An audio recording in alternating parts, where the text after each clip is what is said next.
তো আল্লাহ রাসূল বলেছেন লিমান আতাবাল কালাম, যার মুখের ভাষা ভালো সেই এই জান্নাত পাবে।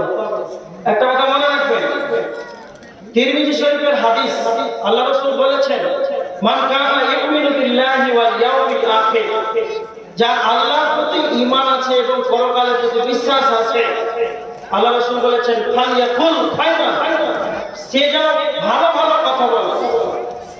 কেন?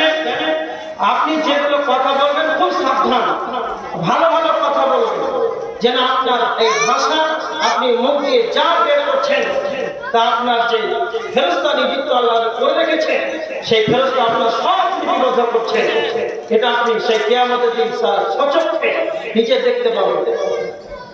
এই জন্য আপনি যা কথা বলবেন সেটা চিন্তা ভাবনা করে কথা বলবেন। আল্লাহ রাসূল বলেছেন তোমরা ভালো ভালো কথা বলো, নচেত আউলিয়াসমুক, নচেত চুপ থাকো। অনর্থক কথা বলা যাবে না, চুপ থাকো। যারা ঈমানদার হবে, যারা মুমিন হবে, তারা অনর্থক বেশি কথা বলবে না। কথা বলবে মাফিক, যেটা প্রয়োজন মাফিক কথা বলবে, এটা হচ্ছে একটা ঈমানদারের কাজ। কেন? প্রত্যেকটা কথা আল্লাহ সুবহানাহু ওয়া তাআলা আপনার হিসাব নেবে।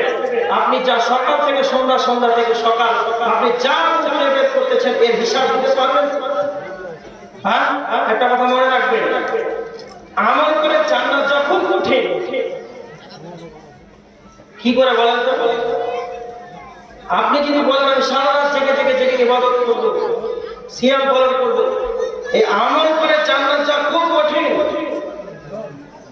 জান্নাতে গেলে আল্লাহর রহম ছাড়া, আল্লাহর রহমত ছাড়া জান্নাত যা খুব কঠিন, বিশ্বাস করেন।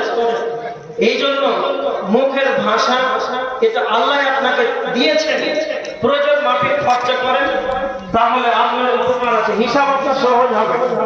মুখ আছে বলে